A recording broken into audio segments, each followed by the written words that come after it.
From Acres USA, you are listening to the Acres USA podcast, a conversational podcast where we'll explore sustainable farming, regenerative practices, and the latest innovations in eco-agriculture with some of your favorite farmers and ranchers. I'm your host, Taylor Henry, the owner and CEO of Acres USA. Welcome to the Acres USA podcast. Without further ado, I'd like to welcome our panel, our moderator, John Kempf, Joel Salatin, Gary Zimmer, and Gabe Brown. All right, welcome everyone. Have you ever in your life had the feeling that you had a hold of a tiger by the tail? That's what it feels a little bit like to moderate this panel this afternoon. So I've been looking forward to this conversation. Before we dive into this, I have a question for you out of personal curiosity. How many of you are attending an Acres conference for the first time? Wow. Well, a round of applause for all of you first-time attendees. Thank you. Yeah, that's impressive. I hope you found it as enjoyable as I have. So, we haven't published any specific, we haven't given an extensive description to this panel. And I've spent a lot of time thinking about when we have the opportunity to have these three pioneers and leaders in this space who've been around for decades, how do we approach this conversation to produce the most value and to have the best conversation possible that we can all learn from? And we live in a time where we have so much political discord, and the political discord in society at large has even entered into this room, where we have people in the organic agriculture, regenerative agriculture, ecological agriculture space who we've almost adopted this perspective of desiring to figure out how we are different from the other people. Instead of figuring out how we are aligned and how we are unified, we focus on how we are different. And we have all of these divisive conversations about this approach and this method is better than that approach. And there is this perspective that we all have our opinions that are shaped and formed by our experiences. And I think it's wise for us to have strong opinions, but loosely held. Be open to changing our opinions, be open to changing our perspectives. And so within that context, thinking about how we can build a unification and build alliances and learn how to respect each other's differences of opinion, I'd like to kick things off with a question for each of you panelists is, what is a belief or a perspective that you've held for a long time? You have a lifetime of experience. What is a perspective that you've held for a long time that you've recently changed your mind about? That's no fair. Gabe gets to do the end. So I actually wrote a couple things down when I found out that this was going to be a question. So a couple things. One is that there is no recipe. So what I mean by that is, I'm sitting here looking at soil profiles, 30 inches deep, subsoilers. On our farm, if you run a subsoiler, you're going to be into solid rock. Most of our places, we only have 12 inches of soil, and then you're on solid rock. It was all washed away during tillage, during the 1800s. And so the fact is that you have to understand that all of us are starting from a different place. I mean, we were in our area, we were plowing and planting barley and wheat, eroding the soil off 100 years before Europeans even came to Gabe's place. So we've got 100 years of devastating exploitation, additional, and down south, you don't have a winter, and so stuff grows, more year round. And you don't have the thing. So the handicap from where you start from necessitates a different recipe for And so I know what's worked for me, but it won't necessarily be the best for you. I would say the only other thing, two other things quickly for me. One is we tried line breeding for a while, and we found out that we're not set up for line breeding because I don't like to stay up to 2 o'clock in the morning looking at genetic family trees. It's just not my thing. That's not the only time of day you could look at them, I know it's not, but people that do breeding, genetic, stockmanship selection, that's what they like to do. At least that's what I've found, and I would rather not do it. And the final thing for me, one of the biggest ones, was July 4th, 2019, when we started shipping nationally, because I'd been a cultist on local food systems to where I wouldn't ship anything to anybody anywhere, and I realized we were becoming obsolete, and if we were going to stay viable, we had to join the 21st century and begin shipping. Joel, I want to go back to your first point. You said you've changed, you answered the question in terms of you don't think there's a recipe, but my question was, what is a belief that you've held for a long time that you changed your opinion about? How did you change your opinion about the appropriateness of using a recipe?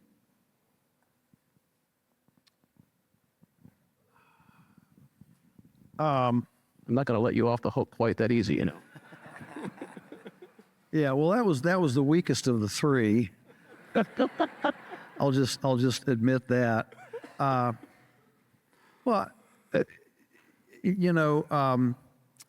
for example, for us, because we didn't have soil, and our farm is long and skinny. I mean, I'm a fan of permaculture, but we found that we couldn't dig a swale because we didn't have any soil, so they were just digging up basketball-sized rocks, and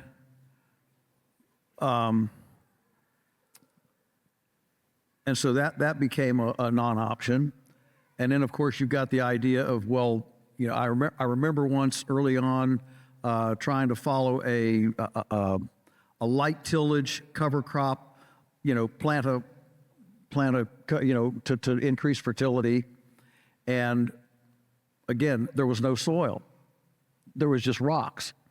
And so what we ended up doing was we just got into this carbon thing, bought a chipper, and we had a lot of woods. We had 4 times as many woods as we did open land. We only had 90 acres open and 450 acres of woodland. And so we began chipping to get carbon on the ground to begin building soil to hold the water back so we wouldn't get surface runoff. Each little chip is a little dam, and it creates a little tiny terrace, that's the size of a half a teaspoon, okay?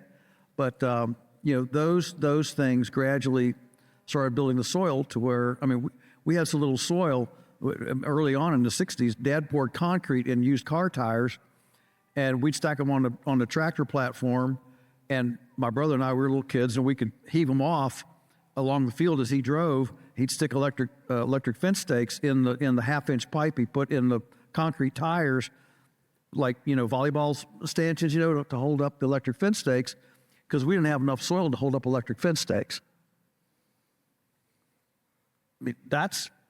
So we needed carbon, and so we used the forest as a biomass factory, essentially, to feed the open land and start building soil. Today, those areas that were half the size of this room, that were, I remember as a kid, being nothing but solid rock. Not grass, not weed, not nothing. Solid rock today has 14 inches of soil on it. And that's happened in my lifetime just by creating a carbon economy. Okay. Well, I don't think you've changed any opinions on that recently. So, no. Considering that you change in my opinion, considering that you are a self-described debater who happens to be a farmer, as your father called you, I think I win on that one. But this isn't a debate. Well, no. The difference is that I now. So that's my story, okay. Well, then I read Dirt to Soil, or I see what Gary's doing in different parts of the world, Iowa, Dakotas, and there are other recipes. Yeah. So my story, my experience is this, or Mark Shepard, with,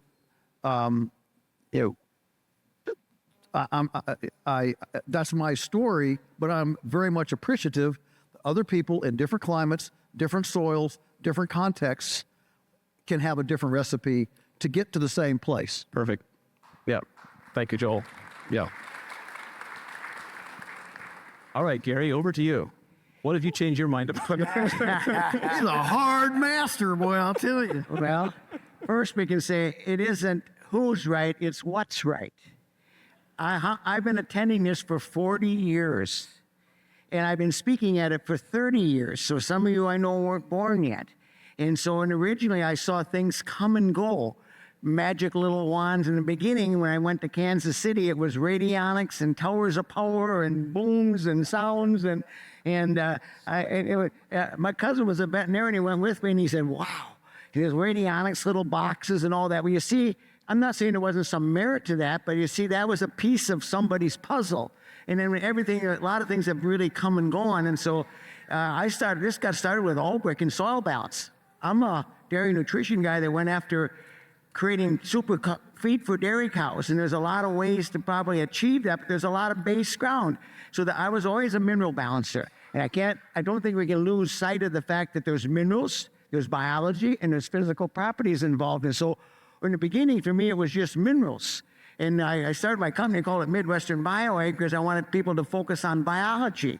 But we didn't really know and understand that. Some of the changes that took place for me, you realize the words I did my topic yesterday on soil health and soil fertility. They've been in the vocabulary for 100 years. I finally have started to really grasp what they mean and what I have to do to attack them. And just like I get disturbed by certain bothersome things like, I got to be no-till to be successful. I said, if that's true, then you haven't lived long enough or traveled far enough. My book's got me all over this planet, and there's all kinds of ways to do things, and I'm not saying they have to farm with what they have, and I agree very much so with you saying, because I get all over and I see all kinds of things, and I think the other thing is what I'd like to get accomplished on a farm isn't economically feasible for everybody. And so as time went on, so the things I now see, the big picture, it took me a long time. I just had pieces and parts and puzzles and finally putting it together. And that's why I say now in my lifetime, we got it all figured out. Well, everybody doesn't agree with that. And what do we have figured out is we understand the minerals, the biology, and the physical properties. Now, so I was never a big person on doing a lot of foliars and sprays and plant manipulation. And I know John says that you can create healthy soils by getting healthy plants. And I see you create healthy plants by having healthy soils. And yet we're both trying to get to the same spot, aren't we? And it might be a little bit different way of approaching that. And so now I've actually, in the last several years, I realized that everybody, how many in here are willing to spend $1,000 an acre to correct a piece of land before you start farming it? That's after you rented it. Well, that's us.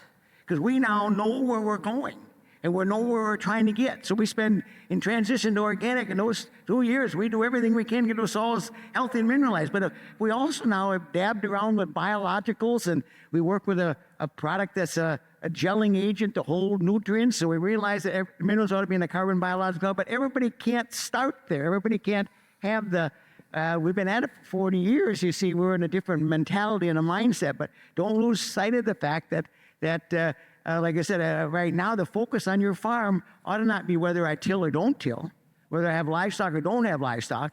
Your focus ought to be, I want healthy, mineralized soils, and I want to have high soil fertility. If you don't understand what they mean, and they've been in my vocabulary a long time, I now have finally, you're here not to get necessarily a new piece of information, but strengthen some of the things that you probably just overlooked. Like, what is soil health and what is soil fertility? How do I achieve those on my farm?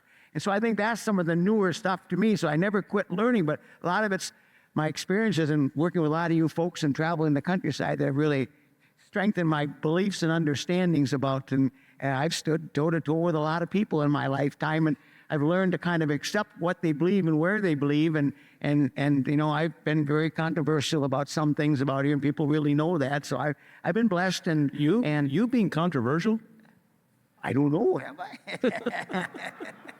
Well, I am a stubborn old German. You got to get that in place.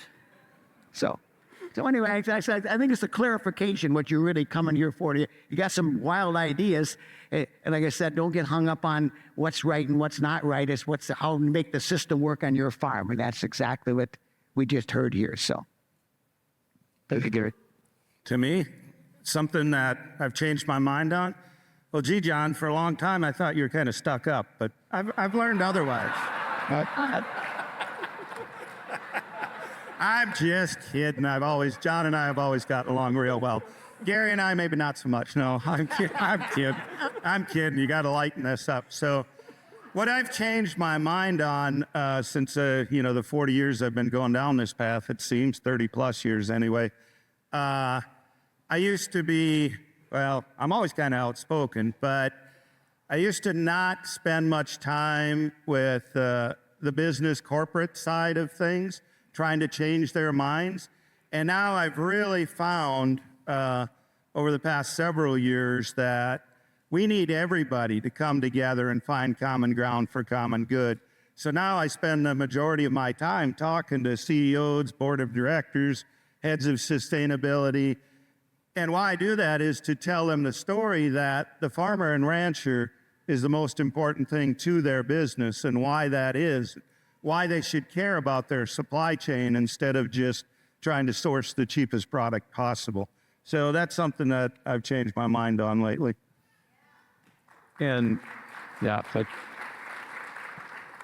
following up on that, Gabe, tell us a little bit about the results. This is an audience that few of us speak to on a regular basis. So as you've changed your mind and as you've been engaging in that conversation, what have you observed? What are some of the highlights? Yeah, well, the highlight of that is you can find a particular business that's sourcing a particular crop or protein, et cetera, and then you can talk with them that it's okay. Let's go in and focus on helping the farmers, ranchers, whatever the case may be, move down the regenerative path in that supply chain. So I can go to a particular farm, and I do, and work with one individual. But if we're working with an entire supply chain, all the farmers, ranchers, et cetera, in that supply chain, we're going to really make greater change, which will be good not only for profitability of that individual farmer or rancher, but also for the ecosystem and the public and the watersheds. And, it has positive compounding effects. Yep. Yeah, thank you, Gabe. Thank you for your work in that space, because it's something that we need a lot more of. One of my favorite quotes is from Charlie Munger, who passed away recently, was Warren Buffett's business partner. And he had this saying, he said, "You have no business having an opinion until you can articulate the opposing point of view better than the people who hold the opposing point of view." And I think if we exercise that better or more, we would have much fewer strongly held opinions. And what is an opinion or perspective that you have that is perhaps different from a lot of people in this space, certainly different from the agricultural space in general, but even different from people that might be in this room, and why might they have a different point of view? Start with me again? Yeah, you're on the hot seat once more, Joel. Man, I'll tell you, I got on the hot seat on this one, I'll tell you. So for me, I think it is that I assume good intent from everybody. Intention is a very subjective thing. Intention. What's your intention? And I find that many of us, we get frustrated, angry about Bill Gates, World Economic Forum, BlackRock. You can name your, whatever, Nestle's, Tyson, JBS, Cargill, you can name your Monsanto, all right? GMOs, Roundup. Okay, these are not our friends, okay? But I believe that maybe not all of them, but the vast majority, 95% or more, are well-intended. The people of Monsanto are not trying to create autism and kill your child. They actually believe that they are feeding the world, making affordable food so we can go on a Caribbean cruise if we want to, and have time to play soccer because everybody doesn't have to farm anymore, and there's enough time to have a soccer team. Okay? And I find that for me, in my discussions with those kinds of people, it helps a lot if I enter the discussion that we disagree, but I completely honor and respect that their intention is sincere and they mean well. They're not trying to hurt me. Even my worst enemies, they're not actually trying to hurt me. We just have very different opinions of how to do good. And I'm not saying there's evil, all right? I'm not saying there's not evil. No, there absolutely is evil, okay? But I mentioned names like I did, like Bill Gates, Maybe he's evil, maybe he's not, but I think there's a lot better chance of having a discussion with him if I assume he means well, we just really disagree on how to get there, than if I assume he's the devil incarnate. And where do you go as soon as you bag somebody with intention, where do you go with a discussion? If you think my intention is evil, well, we have nothing to talk about. But if we mutually agree that our intent is well-meaning and good, then we can talk about how to get there. Very well said. Yeah. Well, John's looking at me, so this thing about opinions and about stances, I was trained by some really good people. I had some really good mentors in my life, and I was a Brookside consultant, and Dr. Weber was from Indiana, and Al Weber, and he was a trainer of mine, and we were out somewhere, and I was stating an opinion, and he said, stop. He said, you have no right to have that opinion, because once you have an opinion, you're going to defend it for the rest of your life, even though it's wrong. Live your life under the opinion. I'm under the opinion today with this advice and this information that what I'm seeing, this is the way it is. If you're under the opinion, it's easier to change your opinion when you run across new kind of stuff. Now, I'm under the opinion that you're not going to have a healthy soil without mineralization. Now, my controversy is out here that I'm not opposed to regenerative ag, and I tell the people out here that I say, if you want to just fix land with livestock, I got some land you need to start on. Phosphorus levels under single digit, the pH is 5.5, and the potassium is non-existent. And I said, so I would like to see how you're going to do that. Nothing grows there now. So out of my controversy, conflicts that people have with me is the fact that I will also force the fact that you got a job to do. You got chemical, physical, and biological to deal with. And we all know we can't constantly till all the time. But then there's, again, I said, just like this whole battle out here, that mostly in your mind you have the opinion that phosphorus is a bad guy. If you want to drive yields, you better drive phosphorus uptake. Phosphorus uptake comes from soil fertility, not applied phosphorus.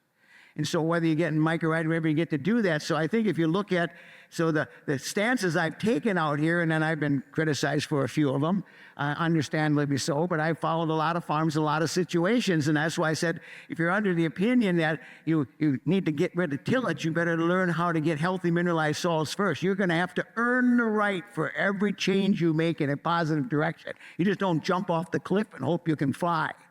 And so that's kind of my controversies are usually fighting the system that I spent my whole career learning from some really good people, and that is that there are chemical, physical, and biological properties of the soil, and you got to work with all of them.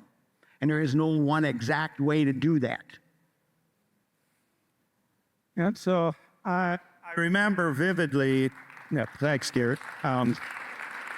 I remember vividly in 2009, I was harvesting corn late one evening, and my son was away at the university, and I was talking to him on the phone as I was combining.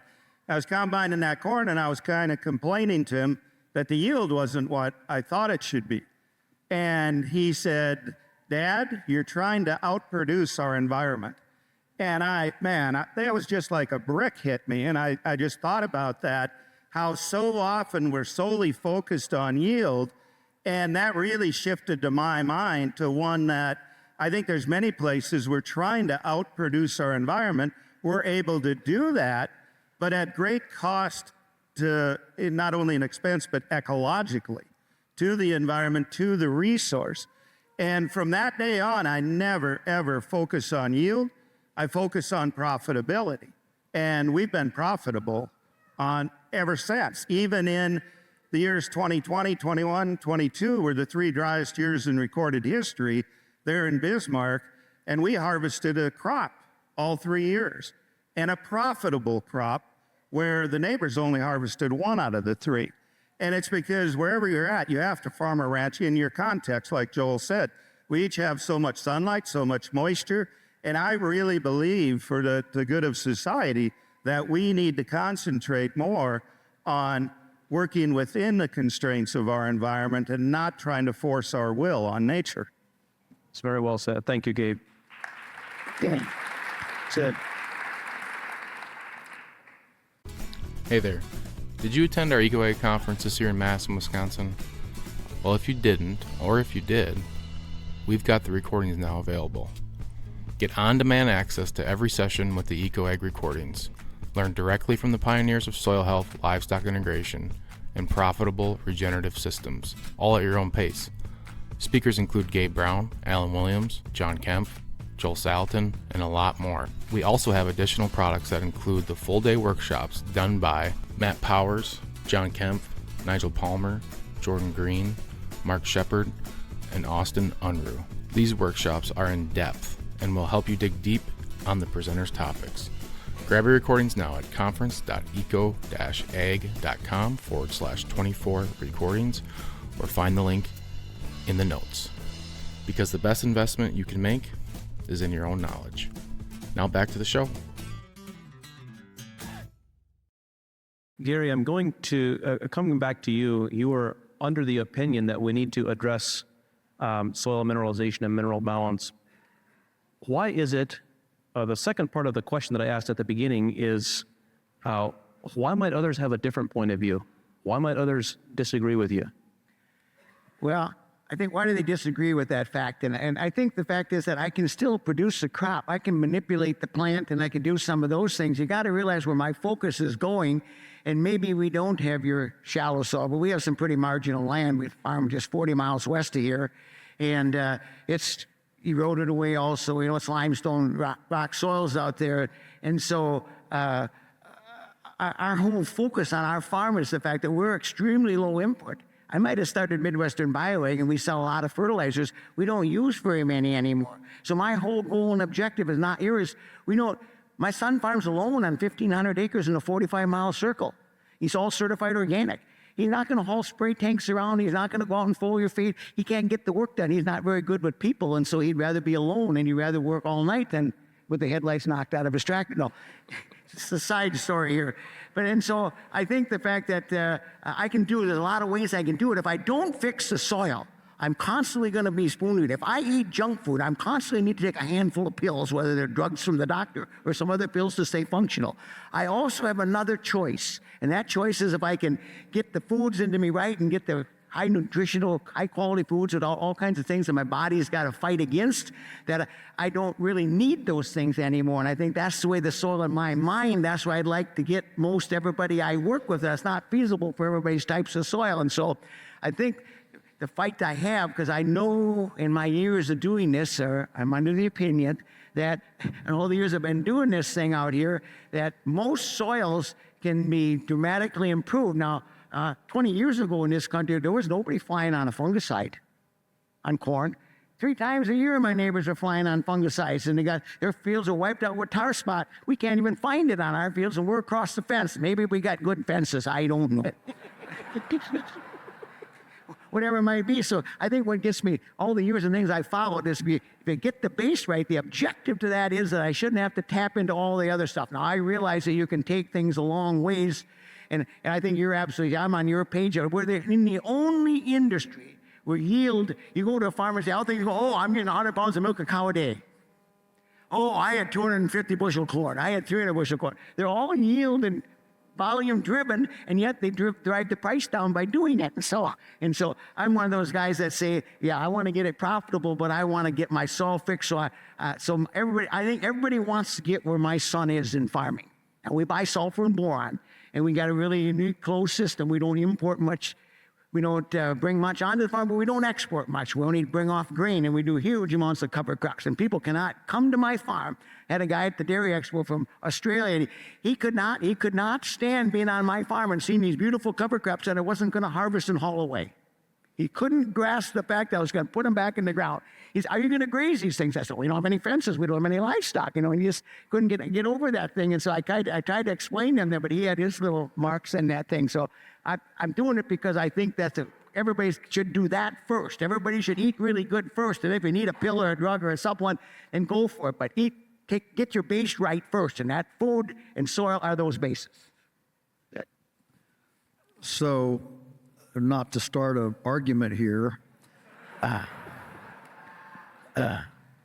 but the first testing we had done at our farm in the early 60s was by Brookside Lab, recommended, mineralization.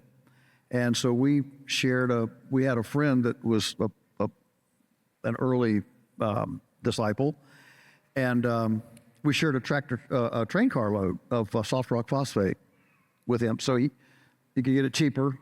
We got a couple truckloads, and he used 3 or 4 truckloads on his place.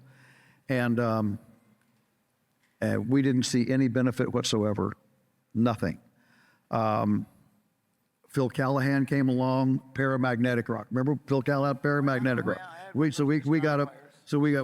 got a super sack of paramagnetic rock. Spread that. Never saw anything. I won't bore you with all the addition, but here's the thing that I'm not trying to debate Gary here, far be it from that. But what I'm saying is, our biology, I don't think, was enough to metabolize the minerals that we were buying and putting on. That's correct. And I can remember well, Gabe had a wonderful story with his son. My epiphany, I remember like yesterday. I don't know how old I might have been 20, 21. I was young, and I was walking through the field one day, and of course, we were avid Acres U.S.A. fans, readers. We'd gotten Weeds, Guardians of the Soil, Weeds, What They Tell, Charlie Walters and C.J. Finzow, all that. All right, and so, and at that time, broom sedge. We had broom sedge. I mean, you thought we were growing it for a crop. Nothing but broom sedge.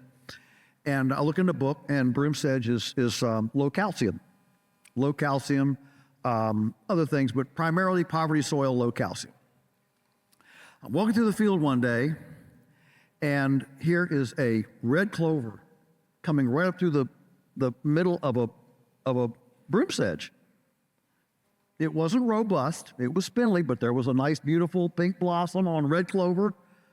And I mean, I just remember staring at that thing. I went back, looked at the weed book. Red clover requires very high calcium, indicative of highly fertile soils. I mean, when I say it was growing up through, you know how a broom sedge is? Is this a clump type grass? It was literally in the middle of this clump grass. What do you make of this?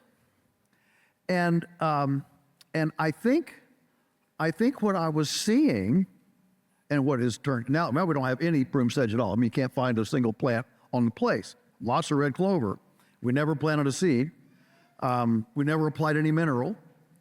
We didn't do anything except composting, but we had 450 acres of woods that were weedy. They had a lot of junky, crooked trees. And so for us, the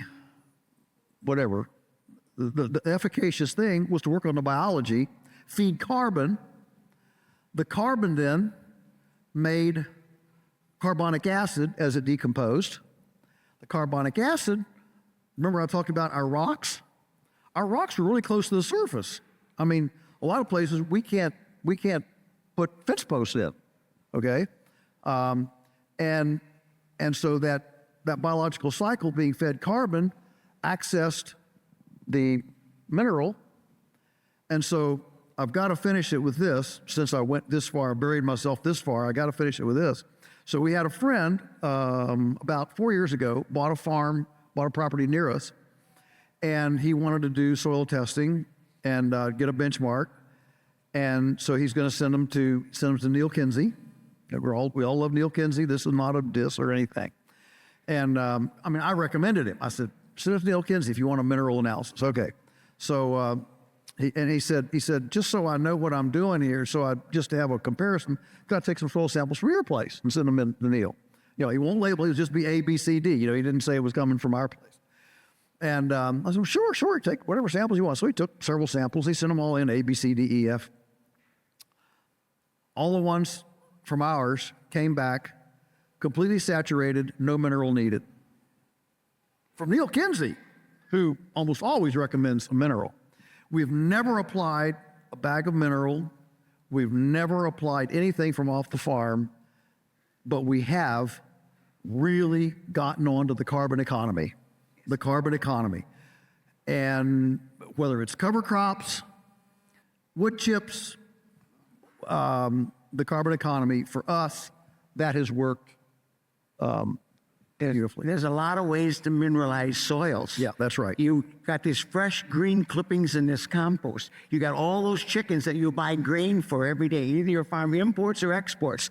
Years ago, Louis Brownfield said, we're only going to sell things off our farm that can walk.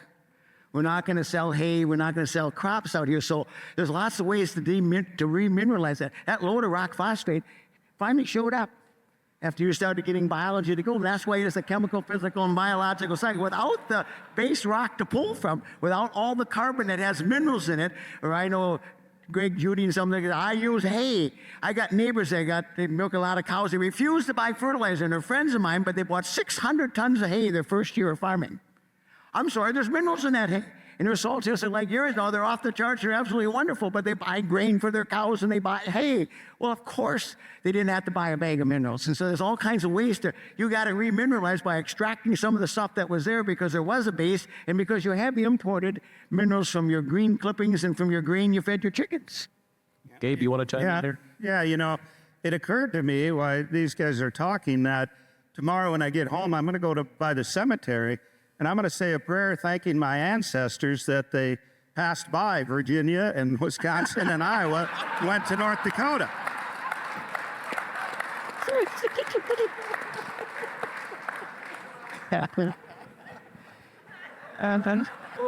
I thought they passed by. I thought they think they deserve a thanks. I thought they passed by because they couldn't afford to buy our good land and they went where it was so bloody cheap. Yeah. That may be, but my neighbor just sold 3/4 for $17,850 an acre. So land isn't so cheap. Good thing he doesn't have to make his living farming. Needless to say, I was not contending bidder. That was cropland. Cropland? Yeah, it was cropland. Wow. Yeah. Wow. That was a wonderful conversation. Thank you both for contributing. Any comments that I might have had are now obsolete after Gabe's comment. Yeah. So, continuing with the theme of perspectives and opinions, I'm of the persuasion that most of the things that prevent us from moving forward in life are our own self-limiting beliefs, our own self-limiting opinions and perspectives. Each of you have had extensive experience coaching and working with other people, offering advice to people, some who may have accepted it, others who may have not. What are some of the common or prevalent stumbling blocks or self-limiting beliefs or opinions that you've observed in people that have come to you for advice and perspective? Gabe, I'll go to you first this time. Okay. Yeah, I noticed Joel wasn't picking up the mic very fast. We always say when we meet with clients, you have to take them where they're at. And each person has a different aversion to risk. And you have to take that into consideration. First of all, you have to listen and listen carefully, and then take them where they're at. And we have clients that they'll try these principles, practices on one field. It has to be over the hill where none of the neighbors can see it. Then you got guys like me who will do it right along the interstate just to get people talking, but you have to take people where they're at. Also, they have to be ready. They have to have open ears a little bit, because often what we say, the greatest compaction on any farm or ranch is right up here, right between the ears. That we hear over and over, oh, that won't work here, that won't work here. So, okay, they're just not quite ready yet. But chances are you walk their fields with them and let them walk to where they want, and then take a shovel with always and show them what you're looking at. That opens their eyes, but you have to start within their aversion to risk. And then once they see an increase in profitability, an increase in soil function, and I like to call it soil function rather than soil health, because health can be good or bad, but that soil increase and improvement in that soil function, then they're going to move forward at their own aversion to risk. Hey, eco-farmers. This is Taylor Henry with Acres U.S.A. I hope you enjoy this podcast as much as I enjoy interviewing these folks. If you're serious about regenerative agriculture, I've got an incredible resource you need to check out, the Acres U.S.A. membership. You farm in the physical world, and you deserve a physical printed magazine to match. Since 1971, Acres U.S.A. magazine has been the leading voice in ecological agriculture, delivering the best insights from regenerative farmers, agronomists, and researchers to help you farm profitably without toxic chemicals. Our membership included physical and digital copies of the magazine each month of the year, which has always been a standard for Acres U.S.A., but we wanted to over-deliver on content. When I acquired this business, I was happy to find that we had years of audio files from presentations at our annual EcoAg conference. And guess what? They were hiding. Well, not anymore. We developed this membership portal that gives you access to the recordings from farmers like Gabe Brown, Gary Zimmer, Joel Salatin, and Mark Shepard. We also include recordings of private events. Finally, if you are like me and you like listening to content, we are now producing a membership-only podcast of each issue of the magazine, so you can consume each article while you're out in the field. To make things even sweeter, you'll get discounts on books, workshops, and events to keep expanding your knowledge. So are you ready to take your farming to the next level? Join today for a ridiculously low price at eco-farming.com, or see details in the notes. So, Gabe, if we can dig into that just a little bit deeper, you mentioned that your perspective, the greatest compaction on the farm is between the ears. I'd like to dig into that a little bit more. What, if you could quantify it, what exactly is the compaction? You mentioned aversion to risk. Are there other self-limiting beliefs in addition to that? Yeah, one of them is peer pressure. Let me give you an example. I was speaking in northeastern Colorado at a workshop, and I had a young guy come up to me, and this was just a few years ago. And he said, Gabe, I hear you talk about diversity, but how do I get my father and grandfather to agree to add some diversity to our rotation? And I said, well, what's your rotation? And he said, well, great-grandpa bought the farm in 1914. We've never sown a crop other than wheat. That land had seen nothing but wheat for well over 100 years. I said, it can't be profitable. Oh, no, he said, we went to summer following every other year, and we all have off-farm jobs. Yeah. So that was the peer pressure from his ancestors. They believe it won't work, so they just don't try anything. Yeah. A couple of things I got to add. This soil health. What's the definition of soil health? This human health, the capacity to function without intervention. So he said, I got healthy soils, but you're doing all these things. Just like I'm 80 years old. If I took a handful of pills every day, you couldn't call me healthy.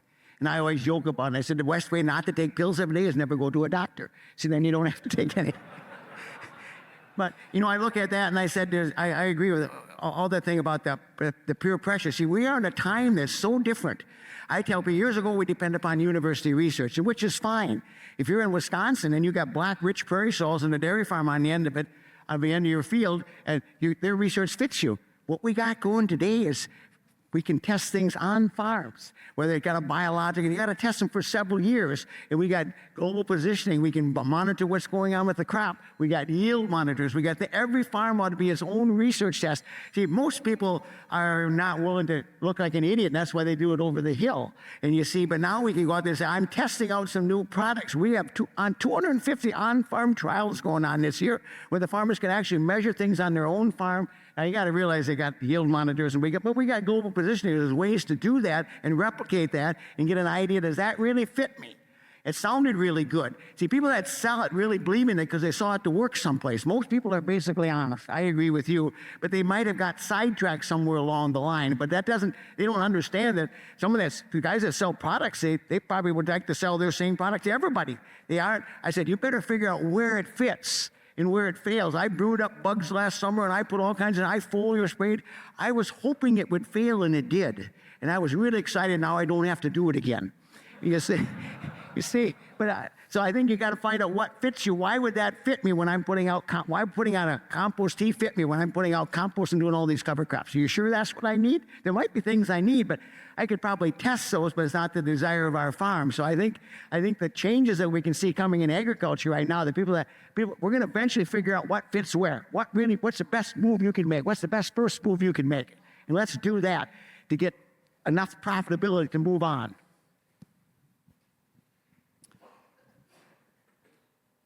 I think people aren't hungry enough.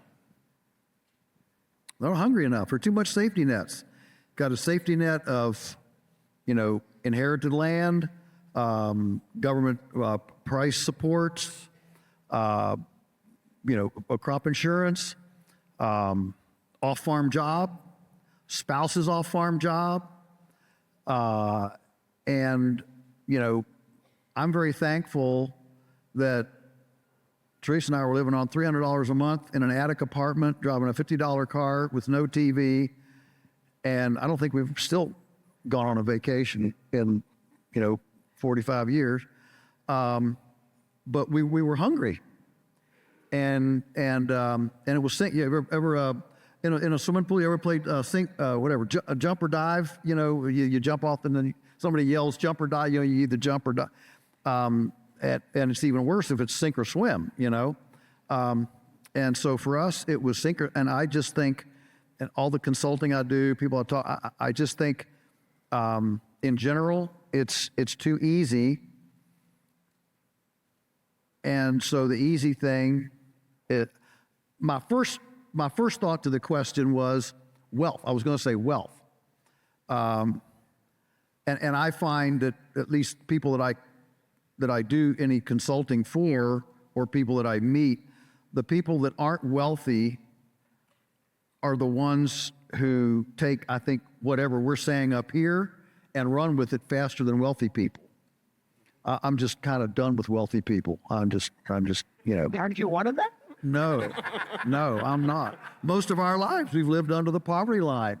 Teresa and I were talking the other day, we said, if we ever actually made money, got rich, I mean, we make good money, but if we really, for the proverbial ship comes in, and we wouldn't change anything. Yeah. I have no desire to buy fancy clothes, go on, drive a fancy car. She says she'd like a red convertible Corvette.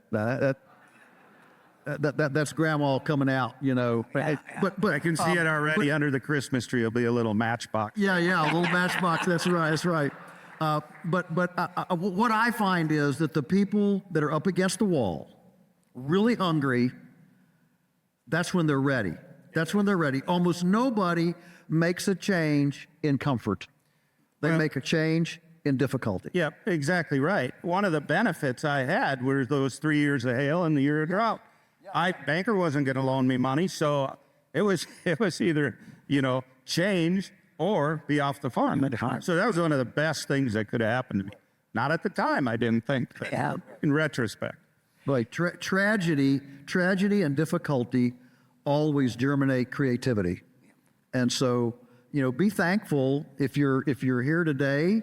Just if you're here today and your back's against the wall, and man, I don't know where I don't know. Okay, your back's against the wall. Don't quit. Get creative. Get creative. Take what you've learned this week, spit out the chaff, take the good stuff, and the only difference between success and failure is not the difference between successful people and failure, people that fail, is not failure. It's quitting. Because successful people, only difference is the last time that they fell, they got back up.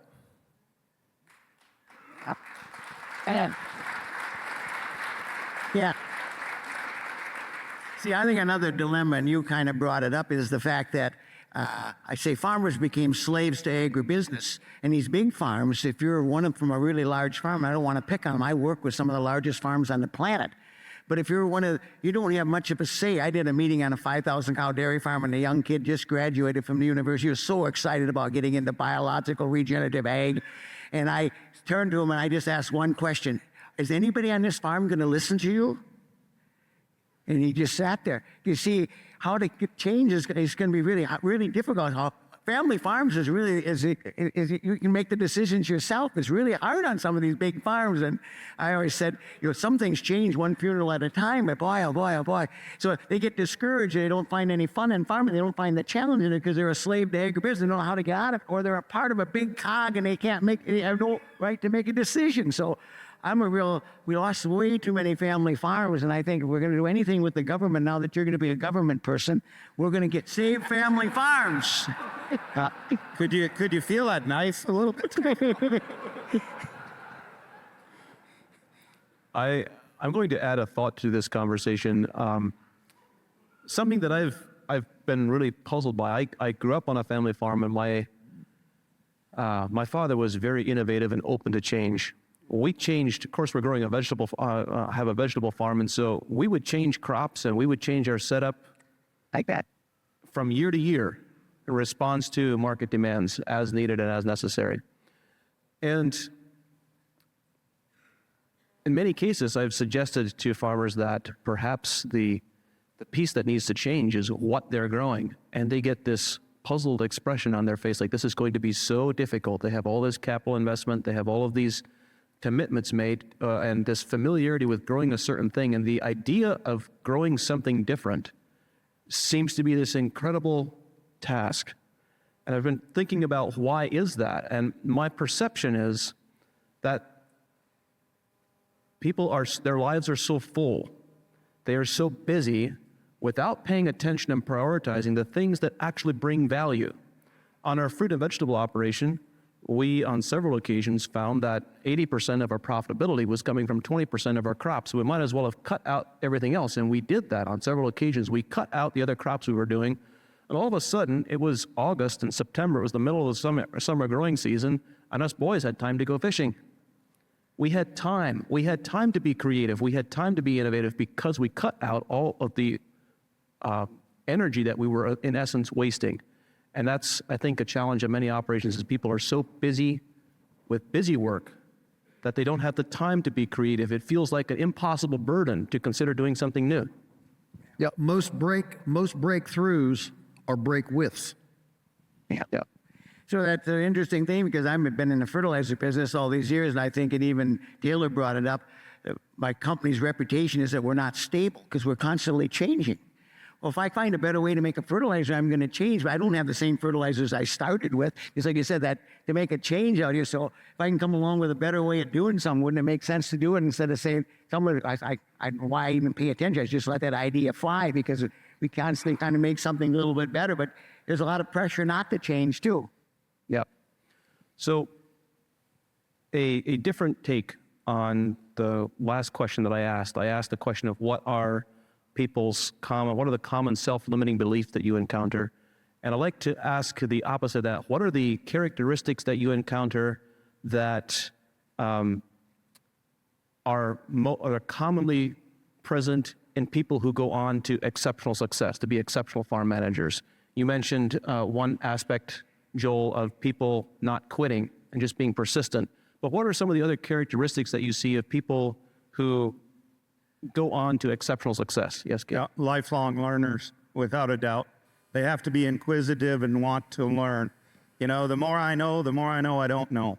And I just love regenerative ag because every day I'm learning something new, you know, and I see that in people who are successful. They're inquisitive and they want to be educated and continue to educate themselves. Yeah, I think that's 100% right. And I think the thing is that some people are in a spot they can't really do too much. But I think if they're inquisitive about knowledge, why did you come here? You spent money and you spent time and things to get here. And I think that's true. And there's nothing more powerful than a person who's been self-educated. And so that does give you the thrill and the excitement. And that's why I said if you live your life under your opinion, you're always gaining and learning more. And that is true. That's the reason we farm, is the fact that it's not a routine factory job. It's trying to, and we have a responsibility. I think I'm organic, and I complain about the organic industry. Most people are going into organic to make some money. I like the prices being low because that'll weed out the guys that went after money. And so if someone's willing to pay twice as much for what I produce, by gosh, I better produce something that they're happy to buy. Whether that be your grass-fed beef or whatever your chickens out or how you did it, doesn't matter whether you're organic or not. But if you're going to pay more, deliver that instead of just trying to take advantage of them. So the ones that are really into saying, I got a responsibility for what I do, whether with the land and animals and everything else, are the ones that really get into this game. Thank you. I would say, yeah, I don't know, have a lot to add. Just people that are willing to invest in curiosity. I just did a conference with a bunch of psychologists, and dealing with autism and COVID and all this stuff. And somebody asked him during Q&A, they said, what determines whether you will or will not proceed with a client? And he said, curiosity. He said, if a client's curious, and he was an unconventional practitioner, if a client's curious, I go on with them. But if they're not curious, if they're not interested in curiosity, said, last session, I don't see you again. You're on your own. And curiosity, I think, is a big deal. Which is parallel to lifelong learner. Yeah, exactly. We've had a fairly wide-ranging conversation. What thoughts have come to your mind that we haven't yet touched on that you would like to express? Well, I'm thinking I got to speak here in a few minutes.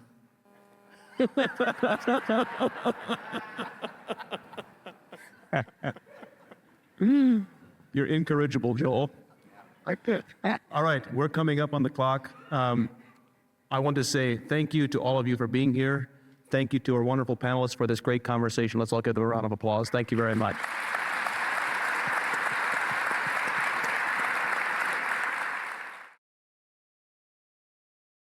Thank you for listening to the Acres U.S.A. podcast, a podcast production of Acres U.S.A. Find us on Spotify, Apple, Google Play, and other popular podcast platforms. Acres U.S.A. is North America's oldest publisher on production-scale organic and regenerative farming. For more than 50 years, our mission has been to help farmers, ranchers, and market gardeners grow food profitably, regeneratively, and with nature in mind. Find our books and other Acres USA media and learn about Acres USA events at acresusa.com. Read our online magazine at members.acresusa.com, and we'd like to thank Acres USA staff for their contributions to producing this podcast. This episode was edited and engineered by Weston Larson of Acres USA. We're grateful to our guests for taking the time to talk with us about their experiences.